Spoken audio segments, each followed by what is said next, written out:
Hello students. Yes, are you ready now to do the exercise of chapter 11, that is work and energy? Okay, we have studied about the chapter number 8, 9, 10 and now we have completed the chapter 11, work and energy, and now today in this session we are going to do the exercise. Okay, so are you ready? Yes, we will start the exercise because ultimately जो आपका practice होगा ना वो किससे होगा? वो आपका exercise करने से होगा, आपको प्रॉब्लम को सॉल्व करने से होगा। और इसी कारण से जब जितना ज़्यादा प्रैक्टिस आप करोगे उतने ज़्यादा मार्क्स आप लेकर आओगे, उतनी ज़्यादा सफलता आपको हर कॉम्पिटिटिव एग्जाम्स में मिलेगी। ओके, तो आपने को खूब सारी प्रैक्टिस करनी है। चलो आ जाओ एक्सरसाइज पे। Yes, question number 1, look at the activities listed below, reason out whether or not work is done in the light of your understanding of the term work. Simple सी बात है, अपन ने पहले एग्जाम्पल में पढ़ लिया है कि जब भी कभी कोई वर्क होता है, कार्य होता है, काम होता है तो डिस्प्लेसमेंट होना जरूरी है और वर्क होना जरूरी है, फोर्स होना जरूरी है। फोर्स और डिस्प्लेसमेंट दो चीजें जरूरी है and force should act in the direction of the displacement. अगर फोर्स तो काम कर रहा है नीचे, डिस्प्लेसमेंट हो रहा है ऐसे, तो भी वर्क डन नहीं होगा। ये बहुत इंपॉर्टेंट बात है और इसको समझ लेना है। फिर वापस से एक एग्जांपल दे रहे कि मान लिया अपने बहुत बड़ी चट्टान को हिलाने की कोशिश की, अपने बहुत ताकत लगाई, चट्टान नहीं हिली, तो क्या होगा? अपन ये मानेंगे कि वर्क डन नहीं हुआ। क्यों? क्योंकि डिस्प्लेसमेंट नहीं हुआ। सिमिलरली अगर मान लिया अपने सर पे बहुत सारा वजन लेके अपन खड़े और कोई मूवमेंट नहीं हो रहा है तो भी वर्क डन 0 होगा। आपने बहुत सारे पढ़ाई करी, बहुत सारे नोट्स बनाए, बहुत कुछ आपका चैप्टर को रिवीजन किया, लेकिन कोई डिस्प्लेसमेंट नहीं हुआ, कोई मूवमेंट नहीं हुआ, तो वर्क डन नहीं हुआ, 0 हुआ। हाँ, आपने तो बहुत मेहनत की, वर्क डन तो 0 हो गया। लेकिन क्या करें, साइंस की भाषा है, साइंस में ऐसा समझते हैं। ठीक है, पहला, Suma is swimming in a pond. Suma swimming कर रही है, वर्क डन हुआ कि नहीं हुआ? हुआ। क्यों हुआ? क्योंकि सुमा ने मूवमेंट किया। Okay, A donkey is carrying a load on his back. एक गधे के ऊपर बहुत सारा लोड रखा हुआ है, गधा खड़ा हुआ है, क्या वर्क हुआ है? No. A wind mill is lifting water from the well. जो विंड मिल है वो पानी खींच रही है, तो मूवमेंट हो रहा है पानी का। Yes, work is done. A green plant is carrying out photosynthesis. हाँ, फोटोसिंथेसिस हुआ, क्या वर्क हुआ? No, because there is no displacement. An engine is pulling a train. हाँ, हुआ है ना, डिस्प्लेसमेंट हो रहा है। Food grains are getting dried in the sun. Food grains को ड्राई किया है सन में, हुआ है कि नहीं हुआ है वर्क डन? नो। और sail boat is moving due to wind energy. Sail boat है अपनी, जो वो सेल बोट देखी ऐसे होती थी पुराने वो ऐसे बड़े बड़े, वो फिल्म बाहुबली में भी था, बहुत बड़ी नाव होती है, उसमें बहुत सारे ऐसे ऊपर पर्दे जैसे लगे होते हैं और हवा से चलती है, तो वहाँ वर्क हुआ कि नहीं हुआ? हुआ। आ गया। अब आ जाओ अगला क्वेश्चन, बड़ा अच्छा क्वेश्चन है। क्या क्वेश्चन है? An object thrown at a certain angle to the ground moves in a curved path and falls back to the ground. The initial and the final points of the path of the object lie on the same horizontal line. What is the work done by the force of gravity on the object? देखो, अब इसमें क्या है, इसने क्या किया है, क्या पूछ रहा है कि एक पत्थर जो है ऐसे फेंका है तो कर्व ऐसे जाके नीचे गिर गया है। है ना, ए से जाके नीचे गिर गया, कर्व्ड पाथ में। वर्क डन हुआ कि नहीं हुआ? वर्क डन नहीं हुआ। क्यों? क्योंकि in one instance it will go up and the second instance it is going down. So in both the cases it is one side is a positive work and second time it is done it have done negative work, so work done is 0, no work is done. एक बात इसमें आई कि ये curved path बोला है। क्या बोला है? कर्व्ड पाथ, ऐसे घुमावदार। वैसे तो जब कभी ऐसे मूवमेंट कर रही है गाड़ी और अपना जो ग्रेविटेशनल फोर्स है ना वो नीचे वर्टिकल लग रहा है, ऐसे वर्टिकल लग रहा है, तो उस कंडीशन में भी वर्क डन 0 होगा। आगे क्वेश्चन आने वाला है कि whenever the direction of force is perpendicular to the displacement then also work done will be 0. तो यहाँ पर क्या होगा? Since it is going up and coming down, so total work done is 0. हाँ, question number 3. A battery lights a bulb. Describe the energy changes involved in the process. Battery से बिजली का bulb जला, बताइए कौन कौन सी एनर्जी किस किस फॉर्म में कन्वर्ट हुई? Answer is the chemical energy is converted into the electrical energy and electrical energy is converted into light energy. क्या लिखोगे? क्या लिखोगे? Chemical energy is converted into electrical energy and electrical energy is converted into light energy. आ जाओ question number 4 पे आ जाओ। Certain force acting on 20 kg mass changes its velocity from 5 metre पर सेकेंड टू 2 मीटर पर second. Calculate the work done by the force. करोगे? एक 20 kilo का कोई ऑब्जेक्ट है, वो उसकी स्पीड जो थी ना वो 2 मीटर पर सेकंड पे चल रहा था, उसको अपने थोड़ा धक्का मारा, तेज किया उसको, तो वो हो गया 5 मीटर पर सेकंड। अब बताओ अपन ने वर्क डन कितना किया? कैसे निकालोगे? चेंज इन काइनेटिक एनर्जी से निकालोगे। क्या निकालोगे? Change in kinetic energy.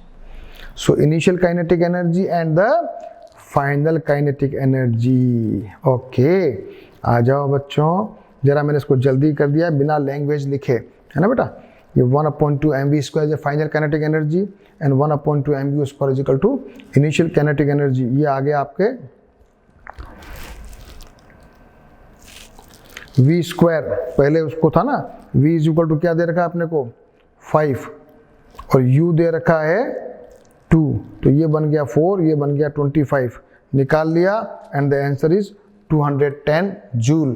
The difference in kinetic energy is the work done. ये कंसेप्ट है, आप केवल कैलकुलेशन को समझ लें और उसको प्रॉपर तरीके से कर लें।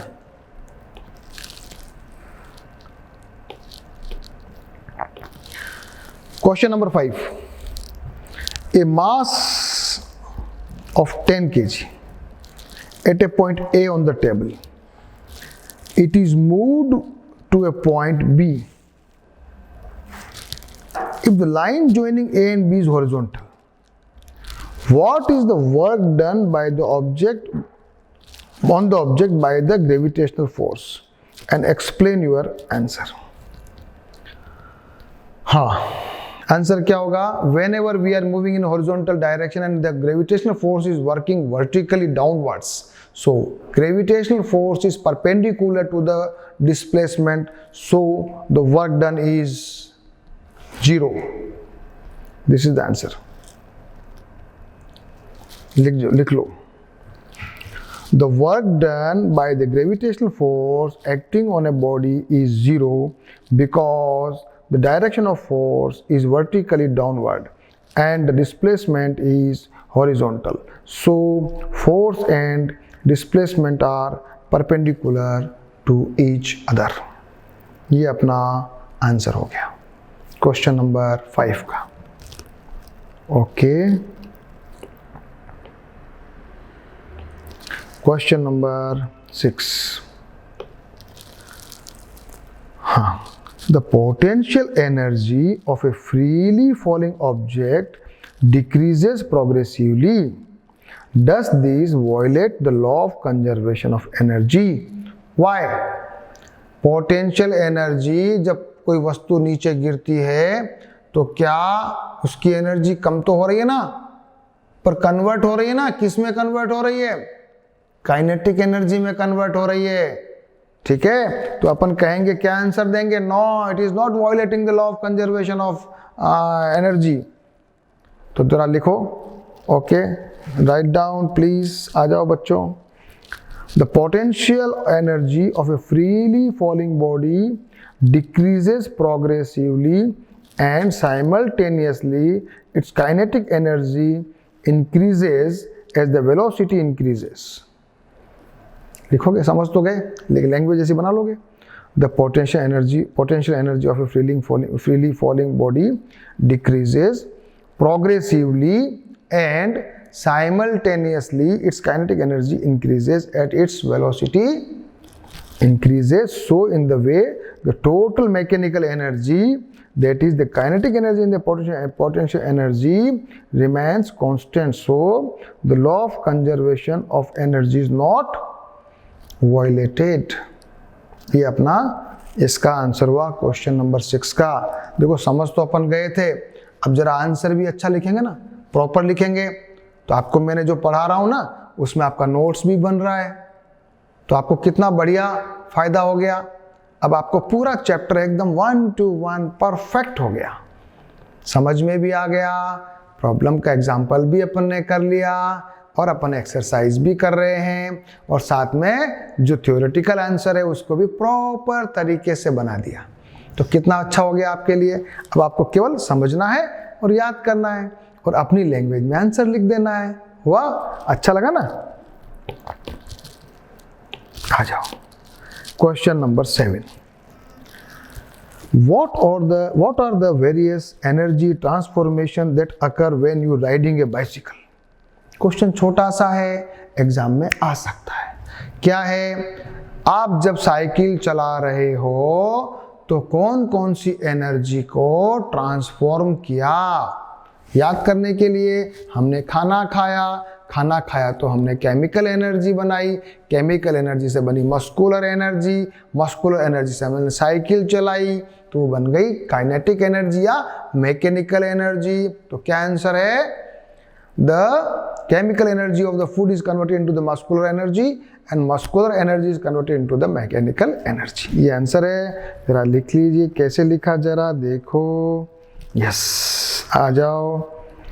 The chemical energy of the food converting into the muscular energy, and the muscular energy is converted into kinetic energy of the wheels of the bicycle. ये अपना क्वेश्चन का आंसर हो गया। Question number 8। Does the transfer of energy takes place when you push a huge rock with all your might and fails to move it? Where the energy you spend going? Question क्या है कि क्या आपने बहुत जो ताकत लगाई ना बड़ी चट्टान को खिसकाने में, तो बड़ी चट्टान तो खिसकी नहीं और आप तो थक गए, आपकी एनर्जी कहां गई? क्वेश्चन क्या है? Where is your energy gone? कहां गई? तो इसका क्या आंसर लिखोगे? चट्टान नहीं खिसकी ना, वर्क डन तो हुआ नहीं, एनर्जी गई कहां? ये क्वेश्चन है। ओके, सो आंसर लिखो। When you push the huge rock and fail to move it, some of your energy absorb by the rock in the form of potential energy. थोड़ी बहुत तो उसमें हल्की फुल्की हिली होगी, थोड़ा ताकत, थोड़ा हल्का सा भी मूवमेंट आया तो पोटेंशियल एनर्जी में स्टोर होगी। And the rest of our energy it goes to the environment through our muscles and the surface between the rock and our hand, and it will go in the form of heat energy. वो वातावरण में चली गई, environment में चली गई, heat energy के रूप में चली गई। हमारे हाथों से और हमारी मसल्स से जो मूवमेंट हुआ उससे वो कन्वर्ट होके हीट एनर्जी में कन्वर्ट होके एनवायरमेंट में डिस्पर्स हो गई। तो when we push a huge rock and failed to move it, some of our energy absorbed by the rock in the form of potential energy and the rest of our energy it goes to the environment through our muscles and surface between the rock and our hand, and it goes in the form of heat energy. Question number 9. A certain household has consumed 250 units of energy during a month. How much energy is this in joules? Unit में दे रखी है, joule में convert करना है। अभी अभी आपको पिछले चैप्टर में पढ़ाया था, क्या पढ़ाया था कि जो एक वोट होता है वो होता है 1 किलोवाट आवर, इसको अपन कहते हैं 1 यूनिट, और ये होता है 3.6 into 10 to the power 6 joule. पढ़ा था कि नहीं पढ़ा था? भूल गए क्या? जरा पन्ने पलट लो पिछले वाले तो आ जाएगा आंसर। जरा कर लेते हैं इसको भी। Energy consumed is 250 units, that is 250 kilowatt hour, that is joule में कन्वर्ट करें तो क्या करें, किलोवाट को पहले तो ये 1000 लगा दिया, फिर 16 टू 60 कर दिया और यहाँ इससे मल्टीप्लाई कर दिया 250, या इसको डायरेक्टली भी कर सकते हो। डायरेक्टली यहाँ 3.6 इंटू 10 टू द पावर 6 से मल्टीप्लाई कर देना, you will get this answer 9 into 10 to the power 8 joule. बहुत छोटा सा क्वेश्चन है और बहुत अच्छा क्वेश्चन है, बहुत अच्छा क्वेश्चन है, एग्जाम में आने लायक क्वेश्चन है। गलती नहीं करोगे, कैलकुलेशन करके प्रैक्टिस करना। Okay, Question number 10. An object of mass 40 kg is raised to the height of 5 meters above the ground. What is the potential energy? If the object is allowed to fall, find its kinetic energy when it's halfway down. Question क्या है? 40 kilo का कोई वस्तु है, उसको 5 metre की height पे आप ले जा रहे हो। पहले तो पूछा है कि इसकी वो बनाओ, निकालो पोटेंशियल एनर्जी, निकाल लोगे mgh। फिर कह रहा है कि फिर वहां से इसको छोड़ेंगे तो आधे रास्ते में जब ये पहुंचेगा तो इसकी काइनेटिक एनर्जी क्या होगी। तो अपन को पता है कि जितनी पोटेंशियल एनर्जी कम होगी उतनी काइनेटिक एनर्जी बढ़ जाएगी। अपन को पता है जब ये जमीन पे टच करेगा तो इसकी पोटेंशियल एनर्जी 0 हो जाएगी, तो काइनेटिक एनर्जी मैक्सिमम होगी। तो बीच में, अगर रास्ते के बीच की बात कर रहे हो तो इसका मतलब जस्ट उसकी हाफ हो जाएगी। ये इसका आंसर है। जरा आ जाओ आंसर पे, आ जाओ। This is your answer. M दे रखा है, ये दे रखा है, जी दे रखा है, mgh आ गया 1960 joule is your potential energy. फिर क्या लिखोगे? ऑन द हाफ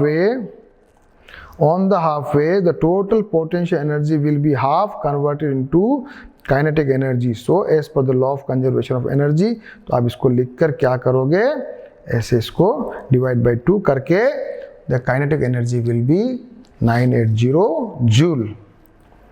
कर लिया? क्वेश्चन कौन सा? 10 नंबर का क्वेश्चन अपना हो गया। ओके,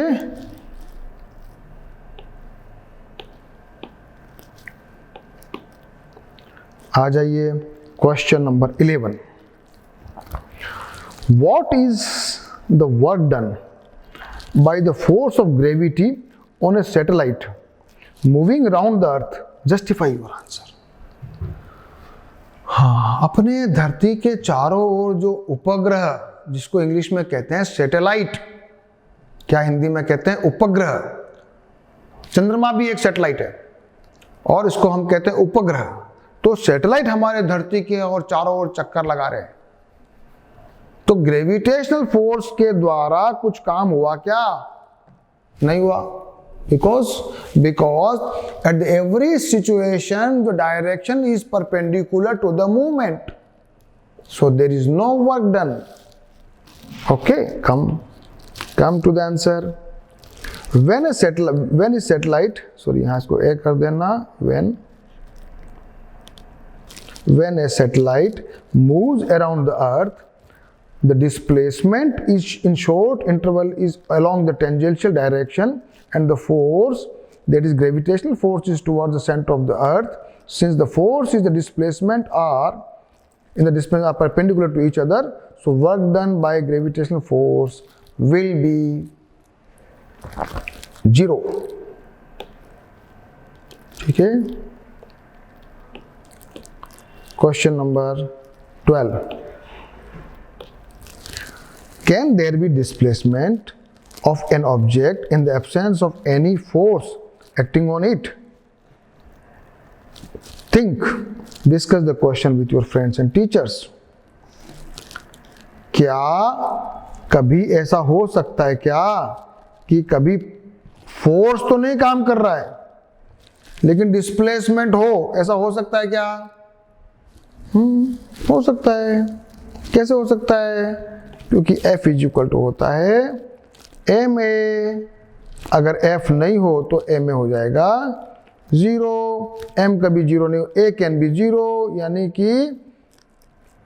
यानी कि अगर यूनिफॉर्म वेलोसिटी से कोई चीज चल रही है, यानी एक्सीलरेशन नहीं हो रहा है, बिल्कुल वेलोसिटी कांस्टेंट है, तो उस कंडीशन में डिस्प्लेसमेंट हो सकता है। Answer is yes. If F is equal to ma and F is equal to 0, then ma is equal to 0. So a is equal to 0 as m cannot be equal to 0. कभी मास 0 नहीं हो सकता है। So acceleration can be 0 in the state of uniform motion in a straight line. So the displacement is possible. ये question हुआ, ये question आया। Question number 12.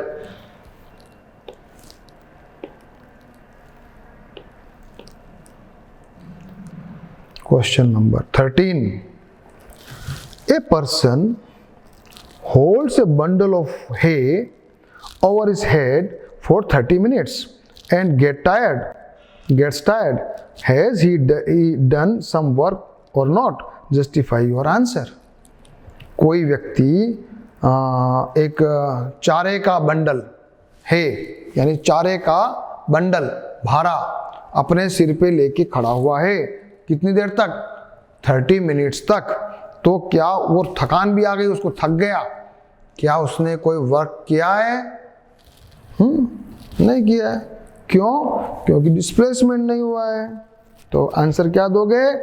A person holding a bundle of hay getting tired because of its muscular energy is converting into thermal energy. There is no displacement at all, so he had done no work. Yes का answer हुआ।